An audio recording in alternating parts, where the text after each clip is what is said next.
సంఘాన్ని అందిస్తారు. ధన్యవాదాలు. స్తుతా మయా వరదా వేదమాతా ప్రచోదయంతాం పావమాని ద్విజానాం ఆయుః ప్రాణం ప్రజాం పశుం కీర్తిం ద్రవిణం బ్రహ్మవర్చసం మహ్యం దత్వా వ్రజత బ్రహ్మలోకం మహ్యం దత్వా వ్రజత బ్రహ్మలోకం. ఓం శాంతి శాంతి. ఓం. సత్యార్థ ప్రకాశము అధ్యాత్మ సత్సంగానికి వచ్చేసినటువంటి వారందరికీ నమస్తే, స్వాగతం, సుస్వాగతం. ఓం నమస్తే ఆచార్య. నమస్తే.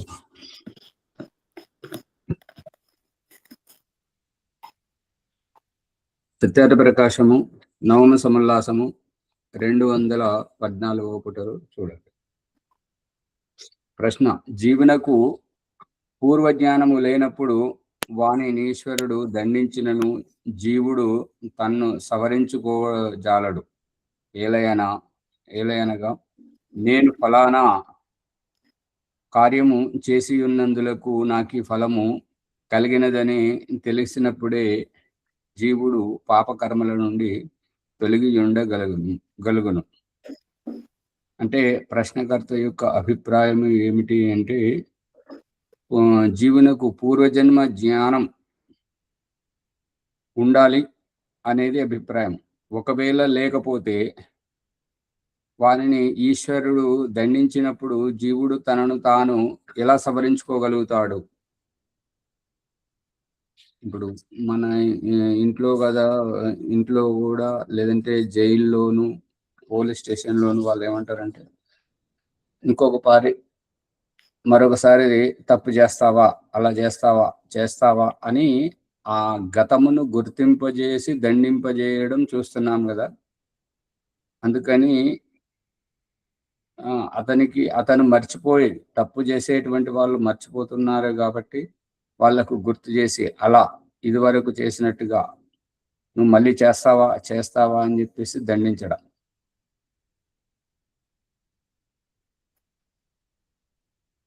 అలా ఏంటంటే జ్ఞాపకము ఉంటేనే, ప్రశ్నకర్త యొక్క అభిప్రాయం ఏంటంటే జ్ఞాపకము ఉంటేనే అమ్ము ఇలాంటి కర్మ చేస్తే పట్టుబడతాము, దండిస్తారు అనేటువంటి భయము ఉంటుంది అనేది ప్రశ్నకర్త యొక్క అభిప్రాయం. దానికి సమాధానం చెప్తున్నాడు చూడండి. మీరు ఎన్ని విధముల జ్ఞానమును నమ్ముతున్నారు అంటే, జ్ఞానము ఎన్ని రకాలుగా మీరు నమ్ముతున్నారు అని ఎదురు ప్రశ్న. ప్రశ్నకర్త సమాధానం చెప్తున్నాడు ఏంటంటే, ప్రత్యక్షాది ప్రమాణములచే 8 విధముల జ్ఞానమును, 8 ప్రత్యక్షము వంటి ప్రమాణములతోటి 8 రకాల జ్ఞానమును నమ్ముచున్నాను అని ప్రశ్నకర్త సమాధానం చెప్పాడు. ఇప్పుడు దానికి దయానంద సరస్వతి సమాధానం ఇస్తున్నాడు ఏంటంటే, మీరు జన్మము మొదలు ప్రతి క్షణమున రాజ్యము, ధనము, బుద్ధి, విద్య, దారిద్ర్యము, బుద్ధి లేనితనము, మూర్ఖత్వము మొదలగు సుఖదుఖములను ప్రపంచమందు చూచి పూర్వజన్మ జ్ఞానమును గూర్చి ఎందుకు తెలుసుకొనరు? ఇప్పుడు నిన్న ఓంప్రకాష్ చెప్పినటువంటిది ఏంటంటే, ప్రతి క్షణమున రాజ్య వైభోగం మరియు ధనము, దరిద్రత, సిరి సంపదలు, బుద్ధి, విద్య, దారిద్ర్యము, బుద్ధి లేనితనం, మూర్ఖత్వము, ఇటువంటి మొదలగునవి, అంటే ఇటువంటి సుఖదుఖములను ప్రపంచమునందు చూచి పూర్వజన్మ జ్ఞానమును గూర్చి ఎందుకు తెలుసుకున్నారు? నిన్న చాలా చర్చ చేశాం కదా. స్త్రీ అంటే ఏంటి, పురుషుడు అంటే ఏంటిది, నపుంసకత్వం అంటే ఏంటిది, ఈ యొక్క భేదభావము అనేటువంటిది కర్మఫలము ద్వారానే మనకు లభిస్తుంది. కుంటితనము, గుడ్డితనము, అవిటితనము అనేటువంటిది, అనాథత్వము, వైధవ్యము అనేటువంటిది కర్మఫలము మాధ్యమంగానే మనకు లభిస్తున్నదని చెప్పేసి నిన్న చర్చ చేసుకున్నాము. అదే విషయాన్ని ఇప్పుడు దయానంద సరస్వతి చెప్తున్నాడు. ఒక అవైద్యునకు ఏదేని రోగము సంభవించినప్పుడు, అంటే ఒక వైద్యునకు అంటే డాక్టర్కు రోగం వస్తే, అవైద్యుడు అంటే సామాన్యునికి ఏదైనా రోగము సంభవించినప్పుడు దాని కారణమును వైద్యుడు తెలుసుకుంటాడు. వైద్యుడు ఏమని తెలుసుకుంటాడంటే ఇలా ఎందుకు జరిగింది అనేటువంటి కారణాన్ని వైద్యుడు తెలుసుకుంటాడు. అవైద్యుడు తెలుసుకోజాలడు, అంటే సామాన్య జనులు తెలుసుకోలేరు. వైద్యుడు వైద్య శాస్త్రము చదివినాడు, ఇతరుడు చదవలేదు. వైద్యుడు చదివి వైద్యుడయ్యాడు, అవైద్యుడు అంటే ఏమీ తెలియని వాడు, ఆ వైద్య శాస్త్రం గురించి తెలియదు కాబట్టి అతడు ఆ వైద్య శాస్త్రం చదవలేదు కాబట్టి తెలియదు. కానీ జ్వరాది రోగములు కలిగనేని అవైద్యుడు కూడా నేనేమో అపత్యము చేసి తిని అందువలనే నాకు ఈ రోగము వచ్చినది అని తెలుసుకొనగలడు. అంటే నిన్నటి వరకు బాగానే ఉన్నటువంటి ఆరోగ్యము ఈ అవైద్యుడు అంటే వైద్య శాస్త్రం చదవని వాడు కూడా ఏమని అనుకుంటాడంటే నేనేదో అపత్యము అని అంటే శరీర ఆరోగ్యానికి సంబంధించినటువంటిది అతిక్రమించాను, తినకూడని వస్తువు తిన్నాను కాబట్టి అందువలన నాకు ఈ రోగము వచ్చినది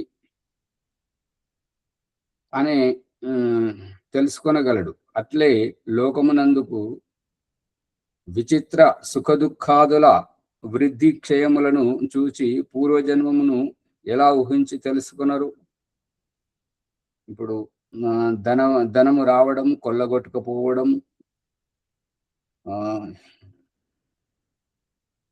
హరిశ్చంద్రుని లాంటి రాజు కాటి కాపరిగా ఉండి తన పుట్టిన సంతానం చనిపోతే శవాన్ని తీసుకొస్తే సుంకం అడిగేటువంటి స్థితికి రావడం, ఇది కర్మఫలం కాకపోతే ఏమిటి అని చెప్పేసి వ్యావహారికంగా ఎందుకు తెలుసుకున్నారు? అంటే ఓం ప్రకాషు ఆ అభిప్రాయాన్ని దయానంద సరస్వతి బలపరుస్తున్నాడు. ఏంటంటే ఓం ప్రకాషు వ్యావహారిక దృష్టాంతాలను తీసుకొచ్చి ఇదిగో దేవుడు ఇలా చూపిస్తున్నాడు, ఇదిగో దేవుడు ఇలా చూపిస్తున్నాడు, మనకు కావలసినటువంటి అవసరాన్ని, ప్రారబ్ధాన్ని పంచమహాభూతాలు, అన్నవౌషధులు, పురుషుని శరీరం నుండి శుక్రకణాన్ని రప్పించి స్త్రీ పురుషంలో పిండాన్నిగా ఎదుగజేసి పుట్టిన తర్వాత ఆయువు ఉన్నంత వరకు బ్రతికించి ఆయువు అయిపోయిన తర్వాత చనిపోజేయడం ఇటువంటివి అన్ని మనకు కావలసినటువంటి విజ్ఞానాన్ని ఒక నాటకీయ పరంగా తీర్చిదిద్ది ఆ నాటకంలో పాత్రలను మనల్ని నియమించి మన చేతనే ఆడించి మనకే కనువిప్పు కల్పిస్తున్నాడు అని ఓం ప్రకాష్ ఏదైతే చెప్తున్నాడో దానిని దయానంద సరస్వతి ఈ విధంగా బలపరుస్తున్నాడు. కనబడుతుందా ప్రభాకర్ గారు, సూర్యప్రకాష్ గారు, భీమరావు గారు, చూస్తున్నారా లేదా? ఇవన్నీ ఎందుకు తెలుస్తుంది? సరే సరే, మంచి. అట్లే లోకమునందు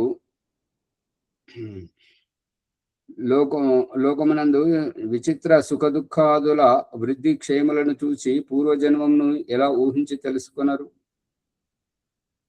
అంటే ఓం ప్రకాష్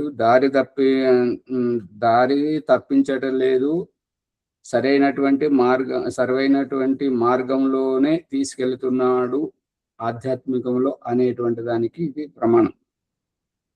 దీనిని రేఖాంకితం చేసుకోండి. మరియు పూర్వజన్మమును అంగీకరింపరేని పరమేశ్వరుడు పక్షపాతి యగును. ఒకవేళ పూర్వజన్మమును అంగీకరించకుంటే భగవంతుడు పక్షపాతి అవుతుంటాడు. ఏలయనగా పాపము లేకయే రాజ్యమును ధనాఢ్యత ఒకరికి ఎందుకు ఇచ్చును? ఒకరికి రాజ్యం ఎందుకు ఇచ్చును? ఒకరిని రాజు ఎందుకు చేయను? ఇంకొకరిని సేవకుడిని ఎందుకు చేయను? ఒకరిని ఇచ్చేటువంటి దాతృత్వ గుణంతో ధనం ఎందుకు ఇప్పింపజేయను? ఇంకొకరిని పేదరికంతో యాచింపజేయడం, ఒకరు యజమానులు అని చెప్పేసి ఇంకొకరిని సేవకులు పని వాళ్ళని చెప్పేసి ఈ రకంగా భేదభావం చూపించినందువల్ల ఈశ్వరుని పట్ల పక్షపాత వైఖరి వర్తిస్తుంటది. కాబట్టి ఇదంతా కర్మఫల సిద్ధాంతము అనేటువంటిది చెప్తున్నటువంటి రహస్యం.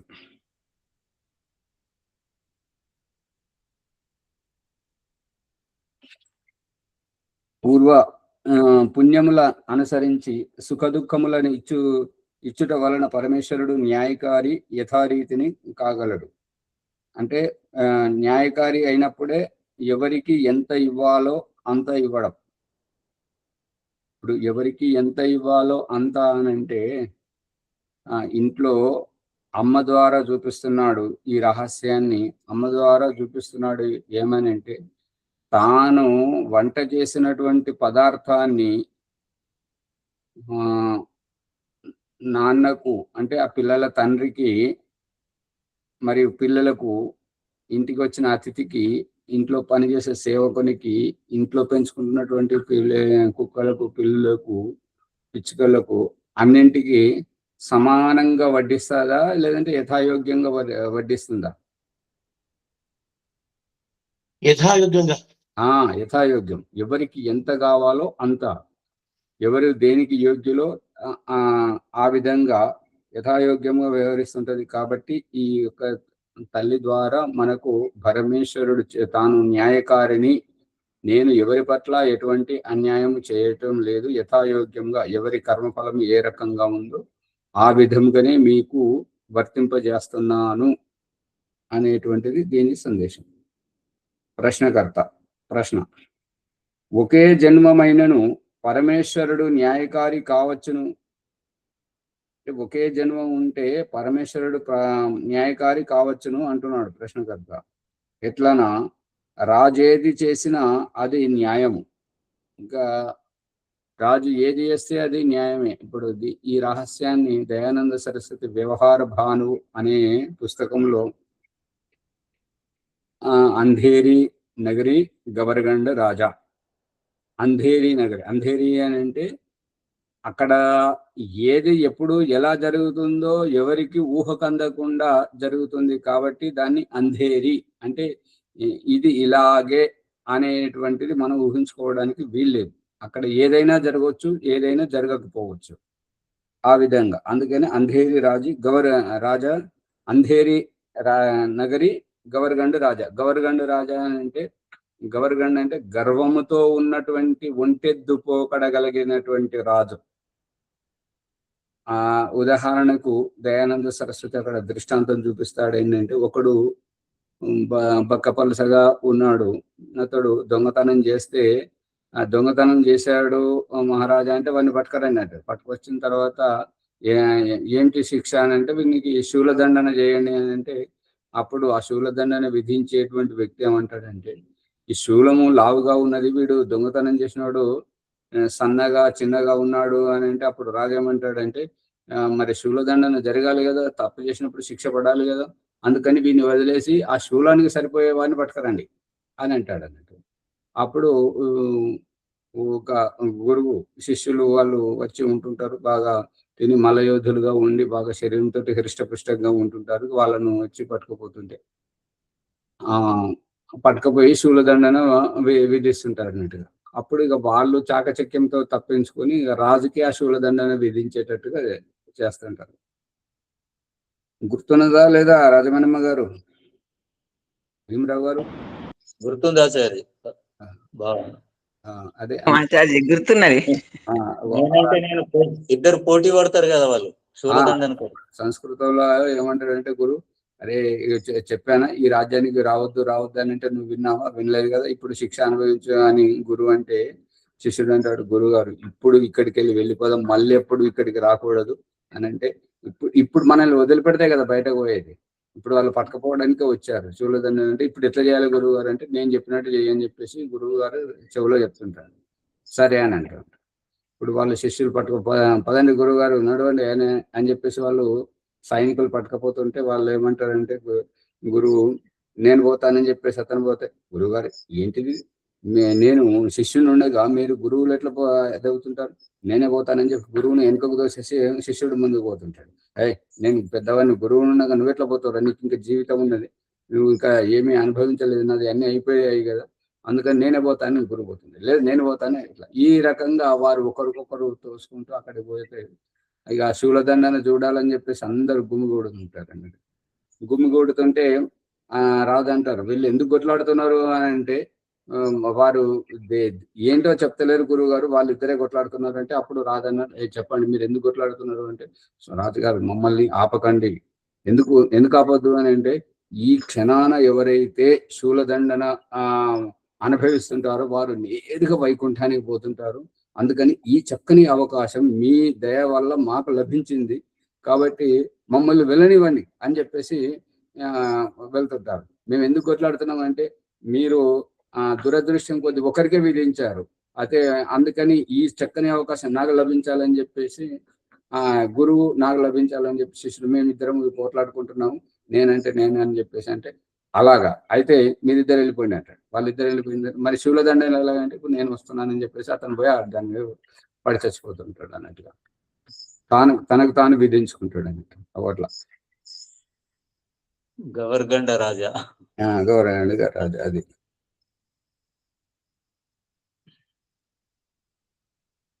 అంటే ఇది ప్రసంగం ఎందుకు వచ్చిందంటే, రాజు ఏది చేసినా అది న్యాయం. ఇక దానికి అక్కడ ఎదురు చెప్పే వాళ్ళు ఎవరు ఉంటారు?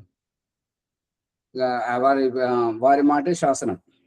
ఇప్పుడు పశ్చిమ బెంగాల్ మమతా బెనర్జీ గారు ఏదైతే చేశారో, అక్కడ ఉన్నటువంటి వాళ్ళకు ఆమె మహారాణిలాగా అక్కడ ఉన్నది అంతా వాళ్ళకు బాగా అనిపించింది. కానీ ఇప్పుడు ఆమె రహస్యం అంతా బయటపడితే అది ఆమెకు తెలుస్తున్నది తానేం చేశారనేది.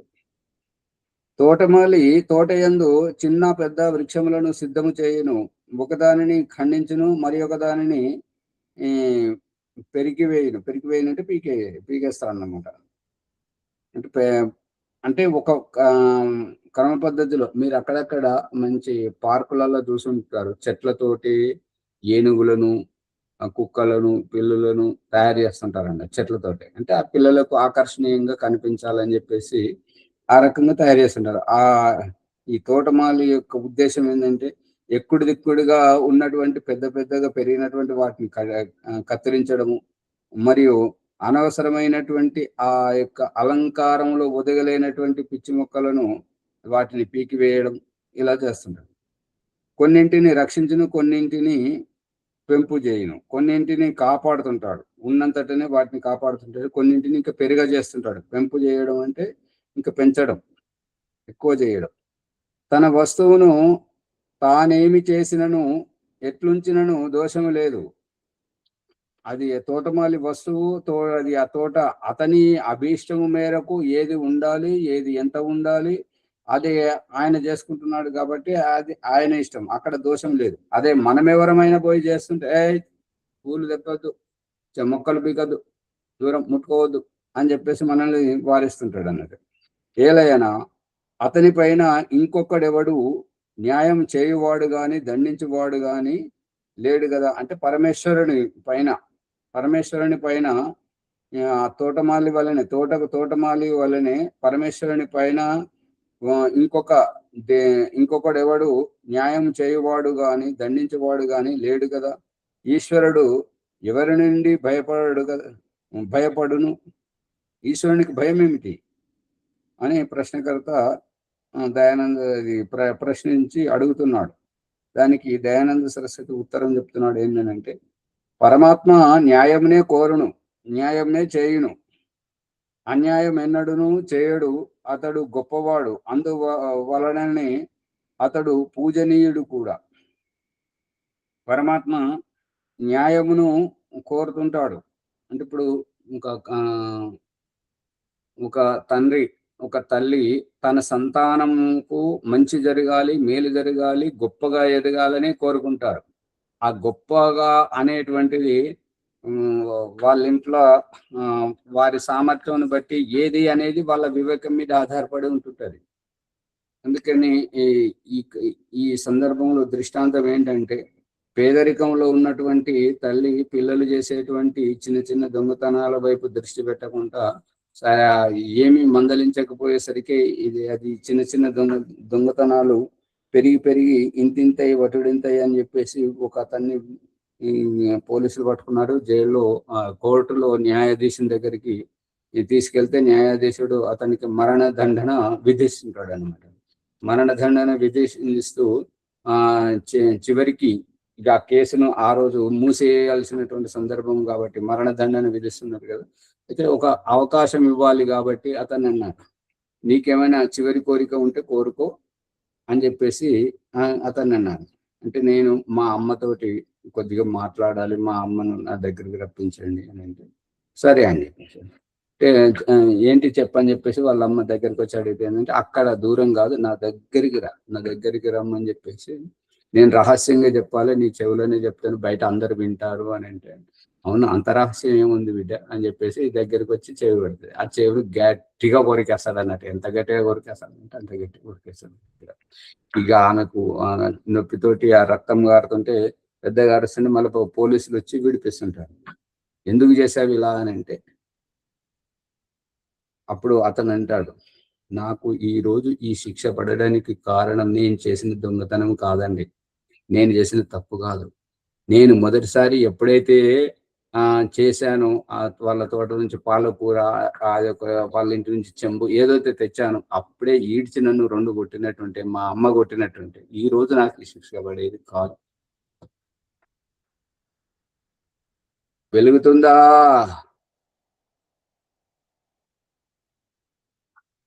ఎవరికి వెలుగుతలేదండి. దేవుడా వీళ్ళని ఇట్లాగే శిక్షించాలి.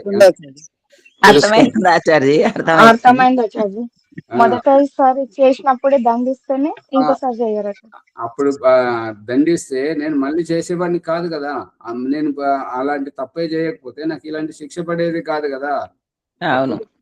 ఆ న్యాయాధీశుడు అతన్ని ఉరి శిక్ష నుంచి యావత్ కారాగార శిక్ష దాన్ని విధించి ఈమెను తల్లిని కూడా కొద్దిగా మందలించాడు అన్నమాట. ఆమెకు కూడా కొద్దిగా శిక్ష వేశాడు అన్నమాట. అది ఈ రకం.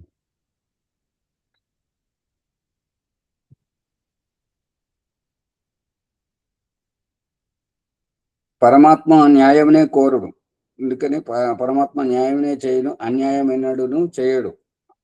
అతడు గొప్పవాడు, అందువలననే అతడు పూజనీయుడు కూడా. న్యాయమునకు విరుద్ధంగా చేయవాడు ఈశ్వరుడే కాడు. న్యాయానికి విరుద్ధంగా చేసేటువంటి వారు ఈశ్వరుడే కాడు. తోటమాలి యుక్తి విడిచి మార్గమునందు కాని అనర్హ స్థానమందు గాని వృక్షములను పెంచడు. తోటమాలి యుక్తి విడిచి, యుక్తి అంటే తను ఏమనుకుంటాడు అని అంటే మార్గం పక్కన ఈ వైపు ఆ వైపు మొక్కలు లేచి ఉండాలి, మరియు ఆ మార్గానికి దూరంగా అంత గడ్డి పరుచుకున్నట్టుగా ఉండాలి, పచ్చగా ఉండాలి అనేటువంటి యుక్తి అతను ఏదైతే అనుకుంటాడో ఆ రకంగానే చేస్తాడు. ఆ యుక్తిని అతిక్రమించడు ఎప్పుడు కూడా. అది పార్కు మధ్యలో చెట్లను పెంచి దారి మధ్యలో దారికి పక్కన గడ్డి పెంచడు. దారికి ఇటు అటు పూల మొక్కలు పెంచడం వల్ల ఏమంటే మీరు చక్కగా వెళ్ళాలి, ఎటు పడితే అటు మధ్యలో ప్రవేశించకూడదు, ఎక్కడైతే దారిస్తున్నానో అక్కడి నుంచి మాత్రమే మీరు తోటలోకి ప్రవేశించాలనేదే దారికి ఇటుపక్క అటుపక్క చెట్లను పెంచడం. మరియు ఇది ఏదైతే పార్కులో ఉద్యానం, దాన్ని ఉద్యానం అంటారు. ఆ ఉద్యానంలో ఎక్కడ మొక్కలను పెంచాలో, ఎక్కడ గడ్డిని పెంచాలో అది అతను తన యుక్తిపూర్వకంగా పెంచుతుంటాడు. అనర్హ స్థానమున, అనర్హ స్థానము, అనర్హము అంటే అయోగ్య స్థానం, అయోగ్య స్థానం అంటే దారి మధ్యలో కానీ, చౌరస్తాలో కానీ, తన ఇంటి దగ్గరే కానీ ఇంకెక్కడ వృక్షాలను అతను పెంచడు. తాను ఎక్కడ పెంచాలో అక్కడ పెంచుతాడు. అది నరకుటకు యోగ్యము కాని దానిని నరికినను, అయోగ్యమైన దానిని పెంచినను, యోగ్యమైన దానిని పెంచకుండాను అతడు దూషితుడగును. ఇప్పుడు ఏంటంటే నరకుటకు నరకాల్సినటువంటి చెట్లను నరకకుండా, నరకుటకు యోగ్యము గాని అంటే ఇప్పుడు అనాహత ఇప్పుడు మన చక్రాలలో చెప్పుకుంటున్నటువంటిది ఏంటంటే అనాహత అంటే ఆహతము కావడానికి వీలు లేనటువంటి అయోధ్య, అష్టచక్రాన్, నవద్వార, దేవానాం పూర, అయోధ్య. అయోధ్య అన్న దానికి శబ్దానికి అర్థం ఏంటంటే యుద్ధము చేయడానికి వీలు పడనటువంటి, యుద్ధము చేయడానికి తగనటువంటి స్థానాన్ని అనాహత. అనాహత ఆహతము అంటే గాయపడడానికి వీలు లేనటువంటి స్థానము అనాహత. అంటే ఇప్పుడు ఏంటంటే రెండు పక్కటెముకల మధ్యలో రెండు పక్కటెముకలను బయటకు ఉబ్బించి ఈ పక్కటెముకల మధ్యలో ఉన్నటువంటి బర్చి లాంటి దానిని ఈ యొక్క పక్కటెముల కంటే ఎముకల కంటే ఎత్తును తగ్గించి ఉదరము పైన కంఠము కింద రెండు వక్షస్థలముల మధ్యలో ఆ హృదయ స్థానం అక్కడ దెబ్బ తగలడానికి వీలు లేదు. అందుకని అనాహత చక్రం అంటుంటారు. అదే ఇక్కడ అంటే నరుకుటకు యోగ్యము కాని అంటే ఏవైతే మంచి మంచి ఉంటుంటాయో, పూల మొక్కలు ఉంటుంటాయో, మంచి పండ్ల చెట్లు ఉంటాయో అవి నరుకుటకు యోగ్యము కానివి అన్నట్టుగా దానిని నరికినను అయోగ్యమైన వాటిని పిచ్చి మొక్కలు ముళ్ళ లాంటివి దురద పెట్టేటువంటి అటువంటి మొక్కలు పెంచినట్లయితే మరియు యోగ్యమైన దానిని పెంచకపోతే అంటే మంచి చెట్లను పండ్ల తోటలను పెంచకపోతే అతడు దూషితుడవును. వీడికి పనిరాదు పాటరాదు, ఏం చేస్తాడో తెలియదు, ఏది ఉంచాలో తెలియదు, ఏది పెట్టాలో తెలియదు అని చెప్పేసి అతన్ని పనిలోంచి తీసేయడం కూడా జరుగుతుంటది. అట్లే కారణము లేక ఏది చేసినను ఈశ్వరునకును దోషము కలుగును. అంటే కారణం లేకుండా ఏది చేసినా సరే ఇప్పుడు ఏమంటారంటే ఇప్పుడు ఈ రహస్యం ఏంటంటే నా తలరాత ఇలా ఉంది, ఏం చేస్తాం, వాడి తలరాత అలా ఉంది, తల దానికి రాత ఇంకొకడు రాస్తాడు అని చెప్పేసి ఇది భావించుకుంటున్నాడు. కానీ అది కాదు. ఇప్పుడు వాడు పరీక్షలో పాస్ అయ్యాడు, ఉద్యోగంలో తొలగించబడ్డాడు, మరియు వ్యాపారంలో నష్టపోతున్నాడు అని అంటే ఎందుకు నష్టపోతున్నాడు? అతను సావధానంగా లేడు. లోకమును చూసి వ్యవహారమును చూసి అతడు జాగ్రత్త పడట్లేదు కాబట్టి మోసపోతున్నాడు. మోసపోవడం తెలుసుకోలేకుండా అజ్ఞానంగా ఉండడం అతనికి కనువిప్పు కల్పించడానికి పరీక్షలో అనుత్తీర్ణం ఫెయిల్ కావడానికి కారణం అతన్ని మేలుకొలిపి గట్టిగా సావధానంగా మత్తును వదిలింపజేయడానికి అనుత్తీర్ణం కావడం అనుభవాన్ని పెంచుకొనుటకే కానీ జీవితాన్ని ఆగం చేసుకోవడానికి కాదు. అర్థమవుతుందా? ఎవరికి అర్థం కాదు, ఊరికే కూర్చుంటున్నారు.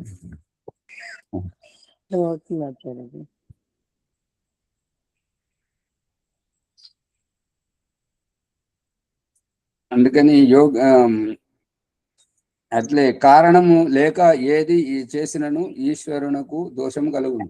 ఇప్పుడు ఈ తలరాత రాశాడు, ఆమె తలరాత అట్లా రాశాడు, వీడి తలరాత ఇట్లా రాశాడు అని ఈ పౌరాణికంలో సమాజంలో ఏంటంటే ఇప్పుడు ఒక పాట కూడా వచ్చింది కదా, అది తలరాత రాస్తావు కర్మ ఫలం అంటావు అని గేయం ఉన్నది కదా. మంచి అన్నది నేడు భూతు పదమయ్యా అని చాలా ఏడిపిస్తావు అనేది పాట ఉంది కదా, శివుడి మీద వాళ్ళు పాడుతుంటారు. గుర్తుకొచ్చిందా లేదా? గుర్తుకొచ్చింది. అక్కడ ఏమంటారంటే తలరాత అంటే భగవంతుడు అక్కడ మన ప్రమేయం ఏమీ లేదు, మనం ఏం చేసినా మనది ఏది చెల్లదు, అతడు రాసి పంపిస్తాడు అంతే. అది తప్పు అని దయానంద సరస్వతి ఈ వాక్యం ద్వారా చెప్తున్నాడు. ఇప్పుడు వీరికి ధనాఢ్యుడిగా సంపన్నుడిగా, వీరికి పేదవాడిగా, అతనికి అజ్ఞానునిగా, ఇతనికి జ్ఞానవంతుడు పండితునిగా, ఈ హెచ్చు తగ్గులు స్త్రీగా పురుషుడిగా నపుంసకునిగా పశుపక్షి క్రిమి కీటకాలు ఏదైతే చేశాడో దీనికి కారణం ఉన్నది. ఆ కారణము ఆయా జీవాత్మలు చేసుకున్న కర్మఫలము అని దయానంద సరస్వతి ఈ వాక్యం ద్వారా నిరూపించి చెప్తున్నాడు. అంటే సమాజంలో తలరాత రాస్తాడు అని ఏదైతే నానుడి ఉందో అదంతా అజ్ఞానము, దానిని నమ్మకూడదు. ఆ రకంగా నమ్మినట్లయితే దేవుడి మీద దోషం వస్తుంటది. ఆయన ఇష్టం వచ్చినట్టుగా రాశాడు, ఆయన ఇష్టం వచ్చిన కర్మఫలం అని అనకుండగా తలరాత అంటారు ఆచార్య. అమ్మగారు ఇప్పుడు మీరు మాట్లాడిన భాషలో కూడా దోషం ఏమున్నదంటే కర్మఫలము అనకుండా, కర్మఫలం అంటే అది మనం చేసుకునేది కదా, దేవుడు దోషి కాదు కదా. అక్కడ వాళ్ళు చెప్పేది దేవుడే దోషి, మనం దోషులము కాదు అనేది వాళ్ళ అభిప్రాయం. మీ ప్రయత్నం చేసి దాన్ని సాధించవచ్చు అనేది పరమేశ్వరుడు చెప్తున్నాను. భీమరావు గారు. అదే ఆచార్య మీరు చెప్పింది సరే. సరే, అందుకని కారణం లేక ఏది చేసినను ఈశ్వరునకు దోషము కలుగును. పరమేశ్వరుడు అవశ్యముగా న్యాయయుక్తమైన కార్యమే చేయును. పరమేశ్వరుడు ఇప్పుడు తల్లిదండ్రి ఏది చేసినా, అంటే ఇప్పుడు అందరు తల్లిదండ్రులు అలాంటి వారు కారండి. కొంతమంది పిల్లలను అమ్ముకునేవారు ఉన్నారు, పిల్లల చేత తప్పుడు పనులు చేయించేవారు ఉన్నారు. అలాంటి వారిని వదిలేస్తే ఎవరైతే సంతానం పట్ల తల్లడిల్లే తత్వము ఉన్నటువంటి వారిని తల్లి తండ్రి అంటుంటారు. కాబట్టి తరింపజేసేవాడు తండ్రి, తల్లడిల్లేటువంటిది తల్లి. అటువంటి భావం ఉన్నటువంటి వారు పిల్లల పట్ల ఎప్పుడు కూడా పక్షపాతము చేయరు. వాళ్లకు ఏమీ లేకపోయినా సరే, తల్లి తండ్రి వాళ్ళు మంచిలు తాగైనా సరే, నా పిల్లలు బాగుండాలి, నా పిల్లలు గొప్పగా చదువుకోవాలి.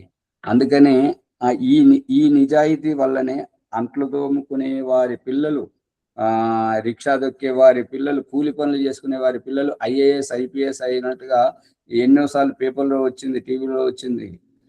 గమనించారా? దాని ఉద్దేశం ఏంటంటే మేము పడ్డ పేదరికంతో మా పిల్లలు అష్ట కష్టాలు పడకూడదు, వాళ్ళ జీవితం బాగుండాలి అనేటువంటి మంచి గొప్ప ఆదర్శవంతమైనటువంటి తల్లిదండ్రుల ఉద్దేశం.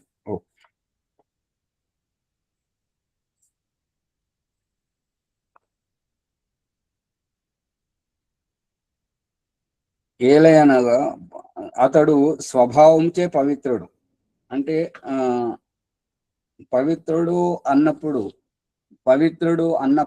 పారదర్శకంగా ఉండేటువంటి వారు. పరమేశ్వరుని పక్కన పెడితే ఆ పరమేశ్వరీయ గుణము మనలో చూపిస్తున్నాడు ఏంటి అని అంటే, ఎవరైతే సూటిగా ఉంటారో, ఎవరైతే సత్యమే చెప్తుంటారో వారు ఎవరి పట్ల ఎటువంటి పక్షపాతం చేయరు. కావాలంటే కష్టమును నష్టమును వాళ్ళు భరించుకుంటారు, సహించుకుంటారు, కానీ ఎదుటి వారికి ఎలాంటి అపకారం చేయరు. అటువంటి వాళ్ళు తారసపడ్డారా? ఎవరిని చూడలేదా ఇంతవరకు? చాలా మంది. మరి అది దాని గురించి ఈశ్వరుడు కూడా పవిత్రుడు కాబట్టి ఆ అపవిత్రమైనటువంటి, అంటే ఒకరికి నష్టం కలిగేటువంటి పనులు చేయడు. ఇప్పుడు పిల్లలను అమ్ముకునేటువంటి వారు, పిల్లలను చెత్త కుండీలలో వదిలేసేటువంటి వారు వాళ్ళు సరైనటువంటి వాళ్ళు కారు. వాళ్ళు ఎటువంటి వాళ్ళు అంటే ఒక ఉద్రేకములు, ఒక ఆవేశములు, ఒక తొందరపాటు తనములో ఇవన్నీ చేస్తున్నారు. అంతవరకే. వాళ్ళు ఏం చేస్తున్నారో వాళ్ళకి తెలియని పరిస్థితి. అందుకని వాళ్ళు సరైనటువంటి వాళ్ళు కాదు. వాళ్ళు సరైనటువంటి వాళ్ళైనా వాళ్ళ భావజాలం, వాళ్ళ నడవడి సరైనటువంటిది కాదు. వాళ్ళను సవరించేవారు ఎవరు లేరు. సవరించే వారి అభిప్రాయాలను వాళ్ళు పట్టించుకోవట్లేదు కాబట్టి అలా చేస్తున్నారు. న్యాయకారి అయి ఉన్నాడు పరమేశ్వరుడు, పవిత్రుడు, న్యాయకారి అయి ఉన్నాడు. అతడు ఉన్మత్తుని వలె పని చేసిన లోకమున ఉన్న శ్రేష్ఠ న్యాయాధీశుని కంటేను చిన్నవాడును అప్రతిష్ఠుడును అగును. ఒకవేళ భగవంతుడు తన ఇష్టానుసారంగా చేస్తే, అంటే అతడు అంటే పరమేశ్వరుడు ఉన్మత్తుని వలె, ఉన్మత్తుని అంటే మస్తిష్కం సరిగా లేనటువంటి ఉన్మాదము, పిచ్చిపట్టినటువంటి వాని వలె పని చేసిన, అట్లా చేసినట్లయితే లోకములో ఎవరైతే శ్రేష్ఠులు న్యాయాధీశులు వారికంటే భగవంతుడు, వాళ్ళు గొప్పగా ఎదుగుతున్నారు, గొప్ప పనులు చేస్తున్నారు కాబట్టి శ్రేష్ఠులు. వారు సమాజంలో ఉన్నటువంటి వాళ్ళు పక్షపాతం చేయట్లేదు కాబట్టి న్యాయాధీశుడు. వీళ్ళేమో గొప్పగా న్యాయబద్ధంగా చేస్తున్నారు. భగవంతుడేమో ఉన్మత్తుని వల్ల చేస్తున్నప్పుడు భగవంతుడు వీళ్ళకంటే, సామాన్యుల కంటే చిన్నవాడు, అల్పుడవుతున్నాడు కదా. అవును ఆచార్య. అర్థమవుతుందా?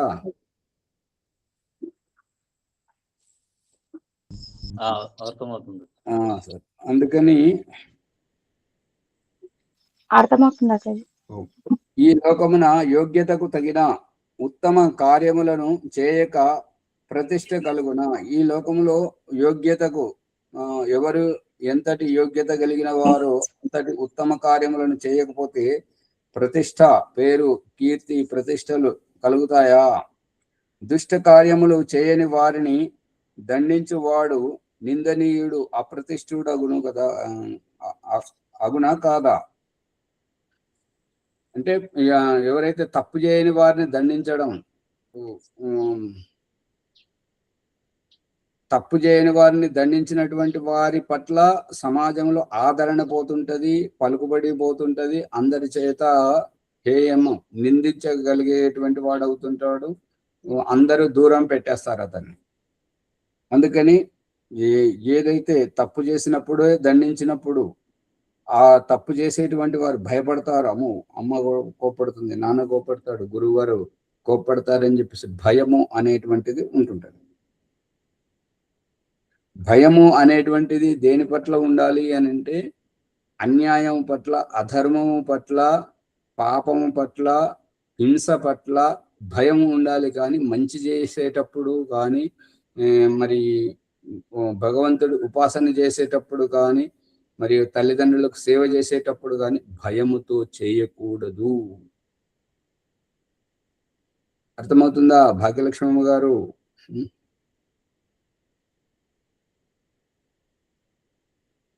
దుష్ట కార్యములు చేయని వారిని దండించేవాడు నిందనీయుడు, అప్రతిష్ఠుడు కాడా. కావున ఈశ్వరుడు అన్యాయం చేయడు, అందువలననే అతడు భయపడడు. అతడు ఎవరికి భయపడాల్సిన పని లేదు. ఇప్పుడు మీరు చూడండి, ఎవరైతే ధర్మంతో నిష్ఠతో ఉంటుంటారో, సత్యము చేత సత్యమే చెప్తుంటారో, సత్య వ్యవహారమే చేస్తుంటారో, అబద్ధం ఆడరు, వాళ్ళు నిర్భయంగా ఉంటుంటారు. ఎవరైతే అబద్ధం ఆడుతుంటారో వాళ్ళు మాట్లాడే మాటలు అబద్ధమని ఎట్లా తెలుస్తుంటది అంటే వారు అటు ఇటు చూస్తుంటారు, అంటే భయపడినట్టుగా బుగులుగా ఆ వ్యవహారం. మీకు ఎవరిలోనైనా కనబడిందా లేదా? కనబడదు ఆచార్జీ. అది భయపడినట్టే ఉంటారు, ఒకటి చెప్తే ఒక్కడి చెప్తుంటారు. ఇక అది వాళ్ళ మిడిమిడి జ్ఞానం, వాళ్ళకి అంతవరకే తెలుసు. దానికి వాళ్ళు అభ్యస్తమై ఉన్నారు, ఎందుకంటే ఎవరు హెచ్చరించే వారు లేరు కాబట్టి వారు దానికి అభ్యస్తమై ఉన్నారు కాబట్టి అలా చేస్తారు. కర్మానుసారమే భోగము. ప్రశ్న: పరమాత్మ మొదటనే ఎవరికెంత ఇయ్యవలయునని విచారించి ఉన్నాడో అంతయే ఇచ్చును, ఎంత పని చేయవలయునో అంతయే చేయును. ఇదే సమాజంలో ఉన్నటువంటిది ఇదే. అతను ఎవరికేది ఇచ్చాడో అదే ఇస్తుంటాడు, ఎవరికి ఎంత చేయాలో అంత చేశాడు. దాంట్లో ఇక మనం ప్రార్థన చేసినా ఒకటే, చేయకపోయినా ఒకటే, చదివినా ఒకటే, చదవకపోయినా ఒకటే. అతడు పాస్ చేయాలంటే పాస్ చేస్తాడు, ఫెయిల్ చేయాలంటే ఫెయిల్ చేస్తుంటాడు అని చెప్పేసి భగవంతుడికి మొక్కుకొని భగవంతుడి మీద భారం వేసి ఉన్నటువంటి వాళ్ళు జీవితంలో ఎప్పుడూ పైకి రారు. మన ప్రయత్నం మనం చేస్తూ కర్మఫలాన్ని అక్కడ భగవంతుడికి వదిలేయాలి. అందుకే శ్రీకృష్ణుడు కూడా భగవద్గీతలో చెప్తున్నాడు ఏంటంటే, కర్మణ్యేవాధికారస్తే మా ఫలేషు కదాచన. కర్మ చేయడంలోనే నీకు అధికారం ఉంది, కానీ దాని ఫలితం ఎలా వస్తుంది, ఎలా రావాలి అనేటువంటిది నీకు సంబంధించిన విషయం కాదు. దేవుడు చూపిస్తున్న ఈ విషయంలో దేవుడు చూపిస్తున్న దృష్టాంతం ఏంటంటే, పనివాడిని పనిలో పెట్టుకున్నప్పుడు అతను చేసిన పని తనమును బట్టి పారితోషికం ఇవ్వడం జరుగుతుంటది. ఉద్యోగంలో కానీ ఇంకా వ్యాపారంలో కానీ మనం చేసినటువంటి నైపుణ్యంతో మనకు లాభాలు కలగడం జరుగుతుంటది. కానీ మనం నిజాయితీగా లేకపోతే అది దానికి మనమే నష్టపోతుంటాం. దానివల్ల కొత్త వాళ్ళైతే మనల్ని నమ్ముతుంటారు, పాత వాళ్ళ వరకు మన మీద నమ్మకం ఉండదు, మనల్ని ఎవరు నమ్మరు, మనల్ని ఉత్తమ కార్యాలలో పిలువరు, మనకు ప్రాముఖ్యత ఇవ్వరు. అందుకని ఇది భగవంతుడు మొదటనే ఎవరికెంత ఇయ్యవలైనో విచారించి ఉన్నాడో అంతయే ఇచ్చును అనేటువంటిది ఇదంతా మూర్ఖత్వము, అజ్ఞానం. ఇప్పుడు దయానంద సరస్వతి నిరూపించి చూపిస్తున్నటువంటిది ఏంటంటే సత్యార్థ ప్రకాశము, 2వ సమోల్లాసము, సంస్కార విధి, గర్భాధాన సంస్కారం నుంచి మొదలుకొని అంత్యేష్టి పర్యంతం ఏంటంటే నీ తల రాత నువ్వే రాసుకోగలవు అని నిరూపించి చూపిస్తున్నటువంటిదే. ఇప్పుడు సమాజంలో అంట్లు తోముకునేటువంటి వారి పిల్లలు IAS పాస్ అయ్యి రావడం, రిక్షా దొక్కుకునే వాళ్ళు ఈ రకంగా వాళ్ళు శ్రమ చేస్తున్నారు, సరైనటువంటి ప్రతిఫలితాన్ని పొందుతున్నారు. KR నారాయణ లాంటి అట్టడుగున ఉన్నటువంటి వ్యక్తి రాష్ట్రపతి స్థాయికి ఎదిగాడు అని అంటే అది వాళ్ళ తలరాత, వాళ్ళ నిజాయితీ. ద్రౌపది ముర్ము ఏ మూలను ఉండేదో ఆవిడ ఎవరికి తెలియదు. ఆవిడ రాష్ట్రపతి అయ్యే వరకు వాళ్ళ ఊరికి కరెంటు లేదు, రోడ్డు మార్గం లేదు, సరిగా లేనటువంటి స్థితి. అటువంటి స్థితి నుంచి ఇప్పుడు మన భారతదేశం రాష్ట్ర ప్రథమ నాయకురాలు అయ్యారు అని అంటే అది వారి నిజాయితీ. వారు బ్రహ్మకుమారి మతంలో ఉండి ధర్మం పట్ల, సత్యం పట్ల, వారి భర్త ఉన్నంత కాలం వారు ఎంత నిజాయితీగా ఉన్నారు, చుట్టుపక్కల వారికి ఎంతైతే సేవ చేశారో, అందరి ప్రేరణ పొందారో, దాని పరిణామమే ఈ యొక్క వారికి అందరి దృష్టికి రావడం, రాష్ట్రపతి కావడం. అర్థమవుతుందా అమ్మలు? అందరు చేయలేరు కదా ఆచార్జీ, అందరు చేయలేరు, అందరు గారు వాళ్ళ అది అందరి వల్ల కాదు, అది కాదు. అదే ఆచరణలో ఉన్నారు కాబట్టి కాగలిగారు. ఈ భాష బాగాలేదమ్మ గారు. ఆచరణలో ఉన్నాం కాబట్టి కాలేదంటే అంటే ఆచరించారు, అనుసరించారు కాబట్టి అందరూ తెలుసుకోగలిగారు ఆచార్య. ఇది అలా కాదు, ఇలా చెప్తుంటారు ఏంటంటే అందరూ తల్లి కడుపు నుంచే పుడుతున్నారు, అందరూ అదే రక్త మాంసాలతో పుడుతున్నారు, అందరూ అదే చనివాలతో తాగే పెరుగుతున్నారు. కానీ ఒకరు నిజాయితీ పరులుగా ఎందుకుంటున్నారు, ఇంకొకరు తప్పుడు పనులు ఎందుకు చేస్తున్నారు అని అంటే తప్పుడు పనులు చేసేవారికి జీవితం గురించి తెలియదు. మంచి పనులు చేస్తున్నటువంటి వారికి వాళ్ళ జీవితానికి వాళ్ళే కాపలదారులుగా ఉండి తప్పు చేయకూడదు అనేటువంటిది. ఇప్పుడు చౌకీదార్, పోలీసు వాళ్ళు గూర్ఖా వచ్చి రాత్రి జాగ్తే రహో అని చెప్పేసి మనల్ని మేలుకొలుపుతుంటాడు కదా నిద్రలో కూడా. ఆ రకంగా ఈ సత్యం చెప్పే వాళ్ళు తప్పు చేస్తే మళ్ళీ మనం పతితం అవుతుంటాం, తప్పు చేస్తే మనము ఈ యొక్క నిమ్న జన్మలకు వెళ్తుంటాం, తప్పు చేస్తే మనము పేదరికానికి పిచ్చివానిలాగా తయారవుతుంటాం, దరిద్రత వస్తుంటుంటది. అందుకే మనం తప్పు చేయొద్దు. మనం మన జీవితాన్ని ఆచితూచి మనం ఎంత జాగ్రత్తగా ఉంటే అంత గొప్పగా ఎదుగుతుంటాం అనేది వాళ్ళు ఆదర్శంగా ఎదుగుతుంటే వాళ్ళని చూసి పిల్లలు కూడా గొప్పగా అవుతుంటారు. గురువు ఎంత జ్ఞానవంతుడిగా నిజాయితీగా ఉంటే వాళ్ళ దగ్గర చదువుకునేటువంటి పిల్లలు వాళ్ళు కూడా అంతే నిజాయితీగా గురువును ఆదర్శంగా తీసుకుంటారు, పిల్లలు తల్లిదండ్రులను ఆదర్శంగా తీసుకుంటారు. అదే సామాన్యమైనటువంటి వాళ్ళు ఏమంటారంటే ఇగో మా అమ్ముండేది ఒక్క పని చెప్పేది కాదు, ఏది కాదు, మాకు ఏది తెలియదు అని చెప్పేసి ఆడపిల్లలు అత్తగారింటికి పోయిన తర్వాత తల్లిదండ్రులను తిట్టిపిస్తుంటారు, తల్లిని తిట్టిపిస్తుంటారు. ఇక మా నాన్న ఉన్నాడు, ఏది ఆయనకు తిండి అది ఒక్కటే తెలుసు, కానీ ఎక్కడ తింటున్నాడో, ఏం చేస్తున్నాడో, పిల్లలు ఏమవుతున్నారు, తల్లి భార్య ఏమవుతుంది, ఇల్లు ఏమవుతుంది, ఏది పట్టించుకునేవారని కారని చెప్పేసి తల్లిదండ్రులు ముసలివారు అయినప్పుడు, తల్లిదండ్రులు చనిపోయిన తర్వాత పిల్లల చేత తిట్టిస్తుంటారు అన్నట్టుగా. అదే మంచివారు, మా అమ్మ కనుక మా అమ్మ దేవత, మా అమ్మ మమ్మల్ని ఇలా చూసుకునేది, మా నాన్నగారు ఎంత కష్టపడేవారు, మమ్మల్ని ఎంత అపురూపంగా పెంచారు అని చెప్పేసి వాళ్ళ పిల్లలకు వాళ్ళు వీళ్ళని ఆదర్శంగా చూపించుకుంటారు. అలాంటి వాళ్ళు ఆచార్జీ ప్రేమ, మా బిడ్డ మీద ప్రేమ చూపిస్తున్నామంటారు. ప్రేమ మేం చేయలేదు, మా పిల్లలు చెయ్యరు అంటారు. అదే అటువంటి వాళ్ళతో వాళ్ళే ఇప్పుడు డాక్టర్ దగ్గరికి పోయి పిల్లలకు చెవులో నూనె వేయట్లేదు, ముక్కులో నూనె వేయట్లేదు, కళ్ళలో వేయట్లేదు కాబట్టి కళ్ళకు అద్దాలు వస్తున్నాయి, చెవులు వినబడట్లేదు. ఎట్టికి ఒక పశువు వాళ్ళు గొప్పతనం అనుకుంటారు. అది అదే ఒక పశువులాగా, పశువు బతుకుతుంది, వాళ్ళు బతుకుతున్నారు అంతే. వాళ్ళలో గొప్పతనం ఏమీ లేదు. అటువంటి వాళ్ళే సమాజానికి చీడ పురుగులు, వాళ్ళంతా చెత్త. వాళ్ళని ఎంత తొందరగా దూరం పెడితే, ఎంత వాళ్ళని ఊట్ చేస్తే సమాజం అంత తొందరగా బాగుపడుతుంది. అలాంటి భావజాలం వాళ్ళతో మనం మాట్లాడితే వాళ్ళ ముందర మనం పిచ్చోళ్ళమే. ఇక అదే మరి ఎందుకు అని అంటే అంతా వాళ్ళని బలపరిచే వాళ్ళు ఎక్కువగా ఉన్నప్పుడు మన లాంటి వాళ్ళను, అందుకే ఇంట్లో అమ్మ మాట కానీ సమాజం చెడిపోతున్నది ఎక్కడ అని అంటే అమ్మకు, నాన్నకు, గురువుకు వీళ్ళకు మాత్రమే అబద్ధాలు చెప్తుంటారు, వీళ్ళ దృష్టిలో పడకుండా నటిస్తుంటారు. మిగతా అందరికి పక్కింటి వాళ్ళకి వీళ్ళకి అన్ని చెప్తుంటారు. తను ఏం చేస్తున్నారో చెప్తుంటారు, ఎక్కడికి పోతున్నారో చెప్తుంటారు, వాళ్ళు అక్కడ నిజం మాట్లాడతారు. కానీ ఇక్కడ వీళ్ళకు అమ్మకు, నాన్నకు, గురువుకు నిజం చెప్తే వాళ్ళు హెచ్చరిస్తారు, నువ్వు ఆ పని చేయదు, మంచిది కాదు అని వీళ్ళు ఎప్పుడు హెచ్చరిస్తూ ఉంటారు. కాబట్టి ఇది నచ్చదు. వాళ్ళు ప్రోత్సహిస్తుంటారు. పరాయి వాళ్ళు ఏమంటారు, నీకేంటి మీ అమ్మ లాంటిది, మీ నాన్న నీకేంటి, నువ్వు దొరబాబు, నీకేంటి, వాళ్ళు ఎగేస్తుంటారు అనమాట. వీళ్ళకి పడేదాకా తెలియదు, అక్కడ వాళ్ళు ఎగేస్తుంటారు, అది ఉప్పొంగిపోతుంటారు, అక్కడ ఉత్సాహం వస్తుంటుంటారు. ఇక్కడ వీళ్ళ మంచి గురించి తల్లిదండ్రి, గురువు ఆలోచిస్తుంటారు కాబట్టి దాని పరిణామం ఏంటో వీళ్ళు ఆలోచిస్తారు. కాబట్టి నువ్వు ఆ పని చేయొద్దు, నీకు ఇట్లా జరుగుతుంది అని చెప్పేసి వీళ్ళు హెచ్చరిస్తుంటారు. సమయం చాలా అయిపోయింది కాబట్టి దీన్ని ఆపేస్తున్నాం. వాళ్ళ ముందు మంచి వాళ్ళు ఏం పని చేయరు.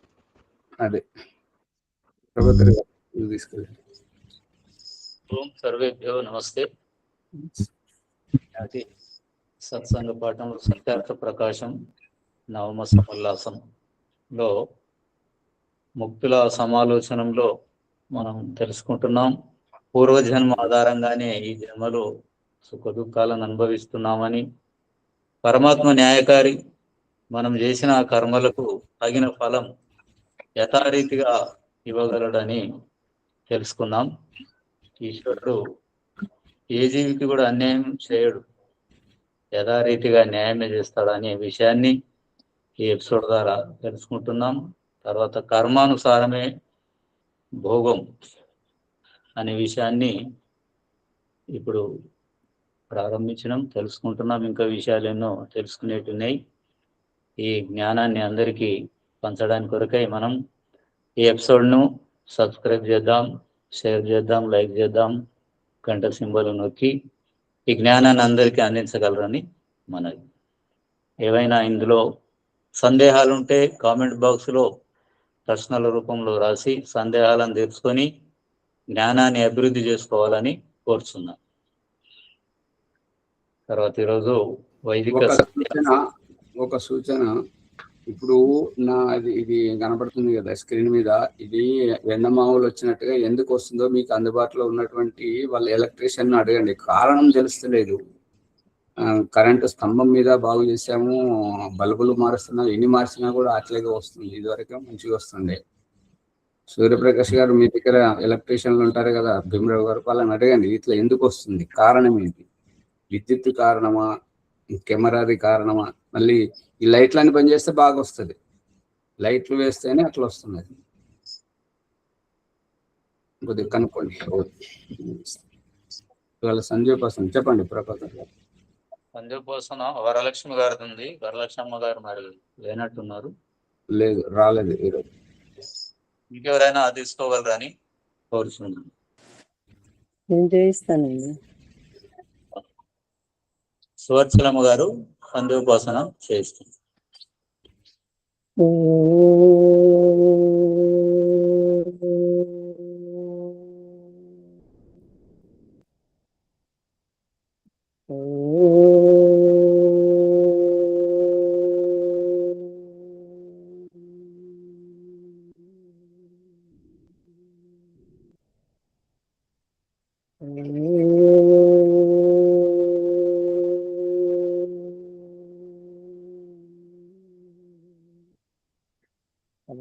యోగ బ్రహ్మ సాక్షాత్కారం. ఓం అమృతోపస్తరణమసి స్వాహ. ఓం అమృతాపిధానమసి స్వాహ. ఓం సత్యం యశస్మై శ్రీకిసయతాం స్వాహ. ఆచార్య చిత్రం ఒక్క వైపుకి వెళ్ళిపోయింది, మధ్య నచ్చినట్టు సౌండ్ వినపట్లేదండి. వినబడుతుందమ్మా, మీరు ఒక సైడ్కే ఉన్నారు, మధ్యలోకి రా. అట్లా వినబడుతుంది కానీ నువ్వు మధ్యలోకి రా. ఆచరణ మంత్ర. ఓం శన్నో దేవి రవిష్టయ ఆపో భవంతు పీతయే तेयोरविस्रवन्तु नः। स्पर्श मंत्र। ओम वाक् वाक्, ओम प्राणः प्राणः, ओम चक्षु चक्षुः, ओम श्रोत्रं श्रोत्रम्, ओम नाभिः, ओम हृदयम्, ओम कण्ठः, ओम शिरः, ओम बाहुभ्यां निशोबलम्, ओम करतलकरपृष्ठे। अगमाचर मंत्र। ओम भूः पुनातु शिरसि, ओम भुवः पुनातु नेत्रयोः, ओम स्वः पुनातु कंठे, ओम पुनातु हृदये, ओम जनः पुनातु नाभ्याम्, ओम तपः पुनातु पादयोः, ओम सत्यं पुनातु पुनः शिरसि, ओम खं ब्रह्म पुनातु सर्वत्र। प्राणायाम मंत्र। ओम भूः, ओम भुवः, ओम स्वः, ओम महः, ओम जनः, ओम तपः, ओम सत्यम्। अगमर्षण मंत्र। ओम ऋतं तु सत्यं चाभीता तपसो जायता, ततो रात्र जायता, ततः समुद्रोर्नवः, समुद्रादर्णवादधि समस्तरो अजायत, अहोरात्राणि विदधद्विश्वस्य मिषतो वशी। ओम सूर्याचन्द्रमसौ दाता यदा पूर्वमकल्पयत्, दिवं च पृथिवीं च अन्तरिक्षमदोषः। मंत्र। ओम सन्नो देवी रजिष्ठया आपो भवन्तु पीतये, तयोरविस्रवन्तु नः। अथ परिक्रम मंत्र। ओम प्रकृतिरचिरहितचिरचितो रक्षितादित्या ईश्वरः, तेभ्यो नमो अधिपतिभ्यो नमो रक्षतृभ्यो नमः, ऋषेभ्यो नमः येभ्यो अस्तु, योऽस्मान् वेष्टियं वयं विश्वसंवो जन्वेदत्मः। दक्षिणादिन्द्रोऽधिपतिः स्थिरस्थिराजी रक्षिता पितर ईश्वरः, तेभ्यो नमो अधिपतिभ्यो नमो रक्षतृभ्यो नमः, ऋषेभ्यो नमः येभ्यो अस्तु, योऽस्मान् वेष्टियं वयं विश्वसंवो जन्वेदत्मः। प्रदेशे दिक्कुवरुणोऽधिपतिः प्रदातु रक्षितानमिषवः, तेभ्यो नमो अधिपतिभ्यो नमो रक्षतृभ्यो नमः, ऋषेभ्यो नमः येभ्यो अस्तु, योऽस्मान् वेष्टियं वयं विश्वसंवो जन्वेदत्मः। उदीचे दिक्तु सोमोऽधिपतिः सजो रक्षितास्य निरिषवः, तेभ्यो नमो अधिपतिभ्यो नमो रक्षतृभ्यो नमो ऋषिभ्यो नमः, तेभ्यो अस्तु, योऽस्मान् वेष्टियं वयं विश्वसंवो जन्वेदत्मः। ध्रुवादिक्तु विष्णुरधिपतिः कल्माषग्रीवो रक्षिता विरुदैषवः, तेभ्यो नमो अधिपतिभ्यो नमो रक्षतृभ्यो नमो ऋषेभ्यो नमः येभ्यो अस्तु, योऽस्मान् वेष्टियं वयं विश्वसंवो जन्वेदत्मः। ऊर्ध्वादिक्तु बृहस्पतिरधिपतिः त्रिप्रो रक्षिता वर्षमिषवः, तेभ्यो नमो अधिपतिभ्यो नमो रक्षतृभ्यो नमः, ऋषेभ्यो नमः येभ्यो अस्तु, योऽस्मान् वेष्टियं वयं विश्वसंवो जन्वेदत्मः। उपस्थानमन्त्राः। जातवेदसे पुनरामतो निरातीयतो निदहाति वेदः, तनः पर्षदति दुर्गाणि विश्वानादेव सिन्धुं दुरितास्यतीति चित्रं देवानां मुदगातमेकं चक्षुर्मित्रस्य वरुणसाग्निः आप्रार्थ्या वा पृथिवी अन्तरिक्षं सूर्यात्मा जगतस्तस्य उदित्यं चापवेदसं देवं वहन्ति केतवः दृशे विश्वाय सूर्यम् उद्वयं तमसः सरिताः पश्यन्त उत्तरं देवं देवत्र सूर्यमगम्य ज्योतिरुत्तमम् ॐ तस्यक्षुर्देवहितं पुरस्तात् शुक्रमुच्चरत् तस्येम शरदौषधं